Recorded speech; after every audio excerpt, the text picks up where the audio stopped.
ഋഷിയുടെ മുന്നിൽ വെച്ച് അർജുൻ പെട്ടെന്ന് അങ്ങനെ പറഞ്ഞതും പ്രയാഗ ഒന്ന് പരിങ്ങി. എന്നാൽ അധികം വൈകാതെ തന്നെ വളരെ കൂളായി പ്രയാഗ സംസാരിച്ചു തുടങ്ങി.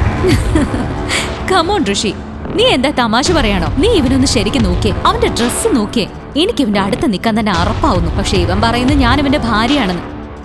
കുറച്ച് കാശിന് വേണ്ടി എന്നും വിളിച്ചു പറയുന്ന ഒരുത്തനാണെന്ന് തോന്നുന്നു.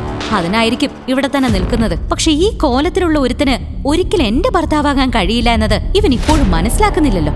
അത് കേട്ടതും അർജുന്റെ മനസ്സിലേക്ക് ഓടി വന്നത് പ്രയാഗയെ ആദ്യമായി സിറ്റി ഹോസ്പിറ്റലിൽ നിന്നും കണ്ട നിമിഷമായിരുന്നു. തന്റെ അമ്മയുടെ ചികിത്സയ്ക്ക് വേണ്ടി സിറ്റി ഹോസ്പിറ്റലിൽ വന്നതായിരുന്നു അർജുൻ. അപ്പോഴാണ് അവൻ അവളെ കണ്ടത്. ധനികയായ സുന്ദരിയായ ഒരു പെൺകുട്ടി. അവളെ കണ്ടാൽ തന്നെ ഒന്നിനും ഒരു കുറവില്ലെന്ന് മനസ്സിലാവും. എന്നിട്ടും അവൾ അവളുടെ വിലപ്പെട്ട സമയം കളഞ്ഞ് ദിവസവും അവിടെയുള്ള ക്യാൻസർ പേഷ്യൻസിനെ കാണാൻ വരുമായിരുന്നു.